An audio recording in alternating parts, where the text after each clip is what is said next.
Hello world and welcome back to Organised Chaos. You're with your host Phil here, and today I want to touch on what happened last Friday. So I've obviously been completing 100 burpees every day for the whole year, and on Friday was the first day I missed them.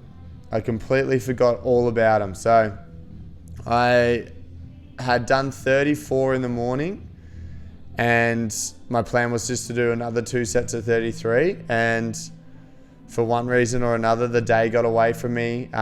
We had a little bonfire and barbecue at the gym here on the Friday afternoon, Friday night, and after that I was packing away, and then we had all these little issues which probably made me not think about it. Like, I lost the iPad that turns off the music. I couldn't find for half an hour. It was missing. And then it was quite funny actually. I put the fire pit that we used in the back of the ute, and it had just some hot coals on it, but I'd put water on it and it was sort of, the fire was all out. But as I started to drive the ute, obviously the wind and the air got underneath it and the fire started to pick back up. So I'm bloody driving through Molondina with half the bloody bonfire in the back of my ute. But I was able to stop it, Chatty's Paddy's, which is just around the corner, and they looked after me and put some more water on it, and we drenched it. So that was solved. But I think the fact that there was a few things going on, a few things that probably weren't as per normal, like having the barbecues only, well, it's probably less regular than I'd like it to be. It's meant to be once a month, but it's been a couple of months since we've run one, so that was a high priority, and everything else was going on. But usually they'll like pop into my head at some stage and I'll get them done. But for one reason or another, it just didn't happen on that Friday. So I went to sleep, got home, watched a little bit of the footy, went to sleep, and then woke up at like 3 o'clock in the morning, 2 something in the morning, to go to the bathroom, and I instantly knew that I hadn't done the burpees. I was fuming. So I quickly checked my Instagram to make sure that I hadn't done them and forgot about them, and then I checked my videos on my phone to make sure that maybe I've filmed them but I haven't posted them, and unfortunately neither were the case. So I went to the toilet, and then I went back to bed, and not that I cried, but I wasn't far off. Like, it was obviously something I had put my heart and soul into, especially like I was doing them and in the most inconvenient times, like just throughout the last 140 something days. So like, to just forget to do them, like if I had actively chosen not to do them, which wouldn't have been the case, of just because I forgot to do them, like just rubs it in even that little bit more. So I couldn't get back to sleep that night or morning, and I had to be in the gym at, I don't know, around 5 o'clock anyway. So I started to sort of think about all different scenarios, like, do I just quit and never do them again, like, or do I keep going, or what's the next play after missing a day? Because I'd pictured in my head like that feeling at day 365, and like the accomplishment I'd have for doing something and sticking to something every single day. And now I feel like that feeling is going to be a little bit different. And I think the big picture it might be a little bit different now too. So I think for me, what kept me going is realizing that like quitting's not going to solve anything. It's not going to resolve my issues. Just to not do them anymore, like, and just to give up after that isn't the person I want to be, isn't the person I try and instill into other people as well. Like, if I relate it back to food or training or something like that, with my clients, if they have a bad day and fall off the wagon or something like that, it only compounds if you keep having those bad days and you keep falling off the wagon. The sooner you can get back on the wagon, the better. So what I did was I literally came in to the gym at like 4 o'clock, and I punched out 200 in a row to make up for the day before and to do that Saturday's 100 as well. So first time doing 200 without a break. So that was something new as well. So I accomplished something out of it. I sort of tried to see the positives.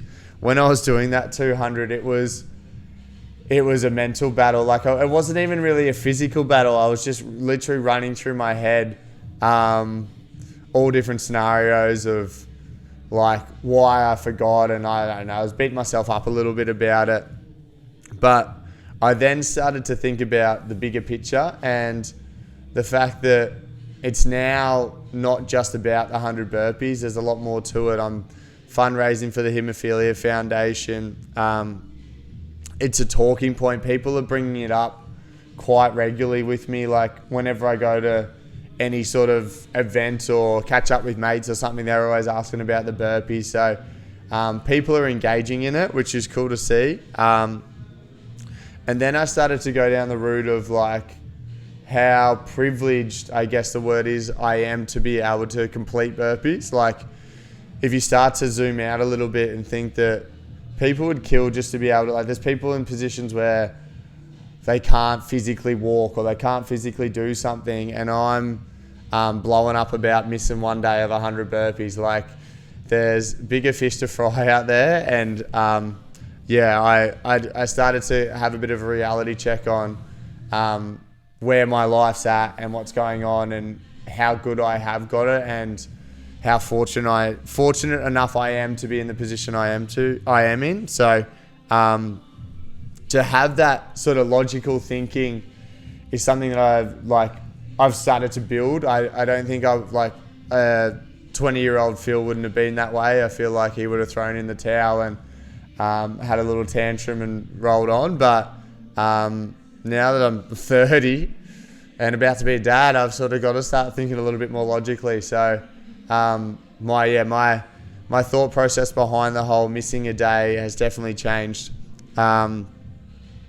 And I think if you look at it as like a failure, you can always learn from the failures. And I think I have, and I think it sparked me to, like, I'm now training a lot more smart around the 3-minute burpee world record. Like I'm trying to actively get quicker, whereas the burpees were coming a little bit mundane and I was just doing them for the sake of doing them. Now it sort of lit that little fire in my belly to be able to try and work towards that world record a little bit more. So if I can come out of this year with a world record or a world record attempt even and getting somewhat close, I would be very happy with that. So I've got to look at the bigger picture there. But yeah, don't get me wrong, it was an emotional roller coaster there for a couple of hours on Saturday morning. But I've now actively got in my phone a little reminder. Not that I didn't have one before, but now it's an alarm, not just a reminder that pops up on my phone, because I have quite a few reminders that pop up on my phone. So now there's an alarm that goes off that at night time that if I haven't done them there, it's actively reminding me that I need to get them done. So I've learned from my mistakes and I'm moving on. Another thing I wanted to touch on was the renos at home. So I could say that there's a few things that are consuming my head at the moment as to why I forgot about the burpees, but the renos is definitely one thing that has taken up a lot of my headspace. We are quite close to being done. All we really need to do now is get the flooring down and some electrical works, like putting in power points and some lights and pendants, etc. But so far we've done the demolish. We did the demolished a big wall, some nib walls and stuff ourselves. Cleared it all out, which was an absolute nightmare. And then hassle have come in and put the kitchen in. We actually had to move. So when the island bench went in and we looked at it, it was our area, our space that we have is huge. So we had like a meter gap between the island bench and the cabinetry that runs along the wall. And which is the normal, I think the normal gap that people run with. But because we had so much space, it looked very condensed into a corner. So we actually asked them to move it out a little bit. So another 30 mil, another 300 mil.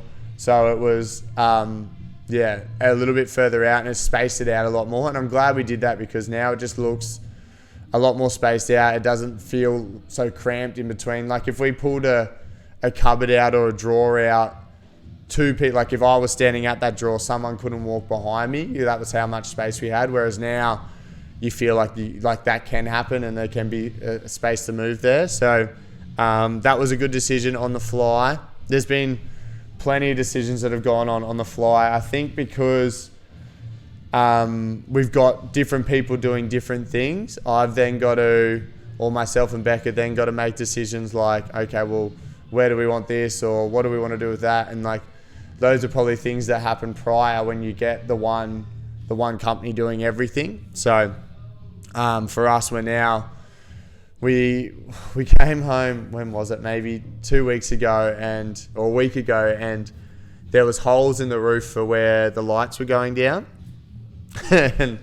and we're looking at these holes, and they don't line up with, like, they're going to be down lights there. And then we had spoke to our electrician Joe about where we wanted pendant lights over the island benches.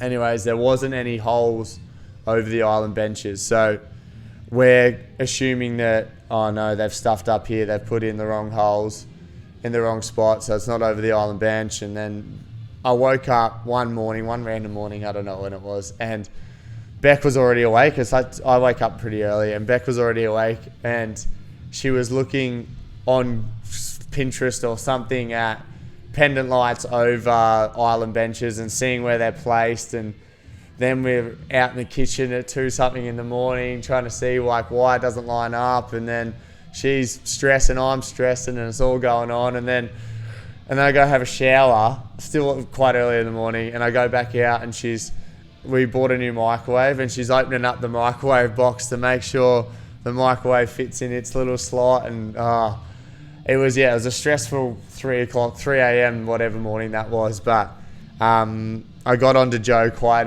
early, and he assured me that there didn't need to be holes for where the pendant lights were going, and they were just going to be down lights, and everything was A-okay, and we didn't need to be stressing. So that was quite funny. Beck's done that quite a few times now, where she's woken up at all hours or can't sleep, whether it's due to pregnancy or thinking about the kitchen. Actually, we came home from our baby moon on, what day was it? On a Sunday morning. Came home from Byron, and Beck walked straight in the front door without getting anything out, without looking at the dogs, nothing. Walked straight in the front door, walked straight into like the kitchen, and where it had just been like they've sort of just finished everything, and we've seen it all already. Like there was nothing new that we hadn't seen.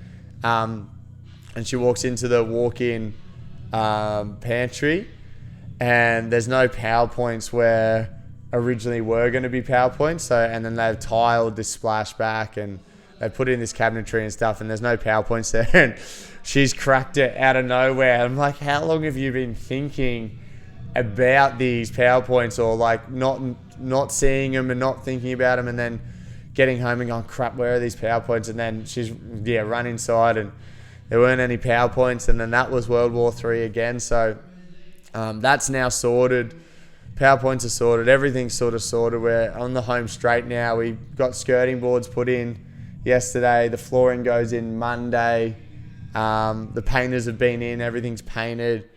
So it's literally just the flooring to go in, and then the electrical work, and then we can start moving things back in, and then I think it'll start to feel a little bit more like home. And at the moment, because there's nothing else in this huge room, the kitchen sort of seems a little bit underdone because there's nothing else around it, and it's such a big area.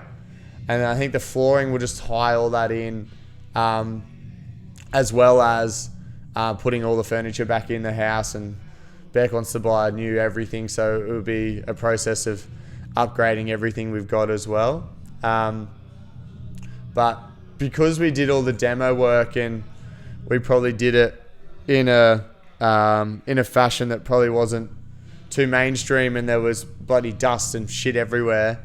Our windows and our fly screens, and because we've got dogs and dogs hate each other and they literally fight through fly screens, our fly screens are half eaten up anyways, but there's just dust and crap all through them. So we're probably going to have to replace a lot of them anyways, and probably I would love some shutters or something like that instead of what the windows and stuff we've got now with curtains and everything. So we'll probably end up having to replace a bit of that stuff anyways, but that can be done all after the fact. At the moment, once we get this flooring in, we can move all the we've got literally a fridge sitting at our front door in a box, and there's a dishwasher that needs to go in. All these things are just sitting there waiting to go in, but nothing can go in until that flooring's done. So which isn't far away. Hopefully it needs to be flooded, so I think it gets flooded Monday and then they start laying it on Tuesday. Should only take them hopefully Tuesday, Wednesday to get it all done, and then as of Thursday we can start moving everything back in and start living a little bit more normally. So at the moment I'm getting quite sick of having 3 different spots to cook food, put food in the fridge, and then to wash things up is all... Yeah, you don't realise how convenient a kitchen is until you don't really have one. But that's where we're at with all our reno stuff as well. So next time we catch up, hopefully it's pretty much close to done. I'm hoping to get another podcast done early next week, and there can be a few more updates, and we've got pendant lights in and the flooring's going down and we're happy days. So stay tuned for that one.